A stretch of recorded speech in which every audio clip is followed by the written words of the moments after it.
Hey everyone, so I'm actually pretty pumped about this new character that just dropped. She's a hemorrhage toon, and I love my bleed teams. So I believe her name is pronounced as Hina, and if I'm pronouncing that wrong, I apologize. But I think she's a clever toon. She's close to being a free-to-play toon, in my opinion, just looking at her stats and kind of the way she's put together, because she's not as OP as everyone else, which is quite surprising based on the general trends that Scopely has been taking as of late. She has fairly balanced attack, defense, and HP. Her rush is fast at 66 AP, it's able to stun 2 enemies for 2 turns, give 300 bleed damage, and minus 35 attack for 2 turns. So what's unique is that she doesn't apply damage. Now I know most people would say, well, isn't she useless if she doesn't apply damage? But that's the trick of it all, because if she doesn't apply damage, she can't trigger things like payback or bide from L. And the general trend of a meta is that top players are using a lot of taunt toons, so they also have taunt resist mods and maim resist mods, while free-to-play players are relying more on stun toons. So by introducing Hina, she's different, because she's not a free-to-play toon, which I wish she was.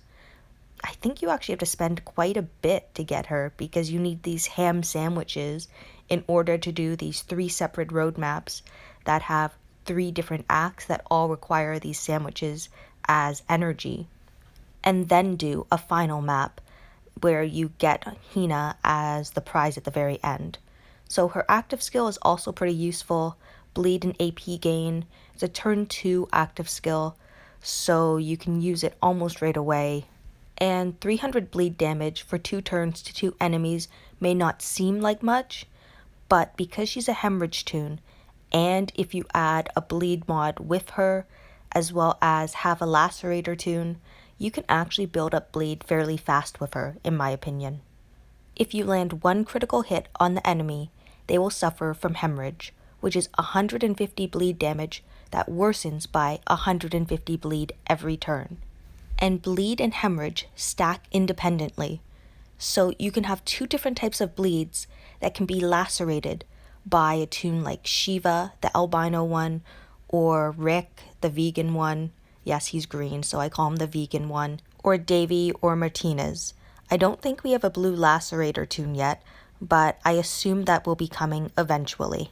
So I know I've talked about bleed teams a lot, because I found them to be quite effective, especially in the new meta, because a lot of these toons have Generation 2 or S stats, which are so much higher than Generation 1 toons, and it's just getting ridiculous with how high their defense and HP seems to get. So what's nice about bleed, as well as burn actually, is that they can both bypass the opponent's defense and go straight for their HP. Not their bonus HP, but their HP. And I know that people have sometimes said that bleed takes too long, but I believe with the right team and under the right circumstances, you'd still be able to kill almost any team in under 30 to 45 seconds, which to some top players might seem like a long time, but to many of the free-to-play players or light spenders, this is actually fairly quick, especially now with all the new toons that are out that prevent us from using most of our rushes. Instead, we need to find alternative ways in order to combat some of the toughest teams.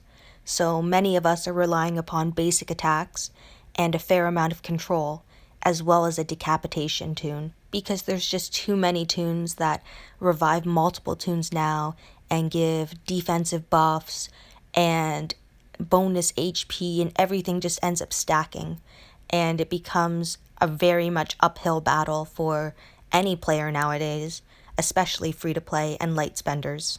So what I also like about Hina is that she doesn't have a bound weapon, which means you can give her any weapon of your choice. And what I would recommend is a weapon similar to a Guardian Shield, so high crit and stun, and then a huge bonus to AP on attack, for instance. Now, I haven't worked out how many sandwiches you would have to buy in order to complete her roadmap, but I believe it's going to be very expensive, which doesn't really surprise me. Again, it goes with the general trends of exclusive toons are costing more and more, and there's no guarantee you're going to get them. I don't know how difficult the roadmap is, and Scopely could make it very difficult, which is what they have been doing. Like, I remember the Dale roadmap was very difficult for many people to complete. I know that one of my friends ended up failing on it quite a few times and didn't end up getting Dale even after spending.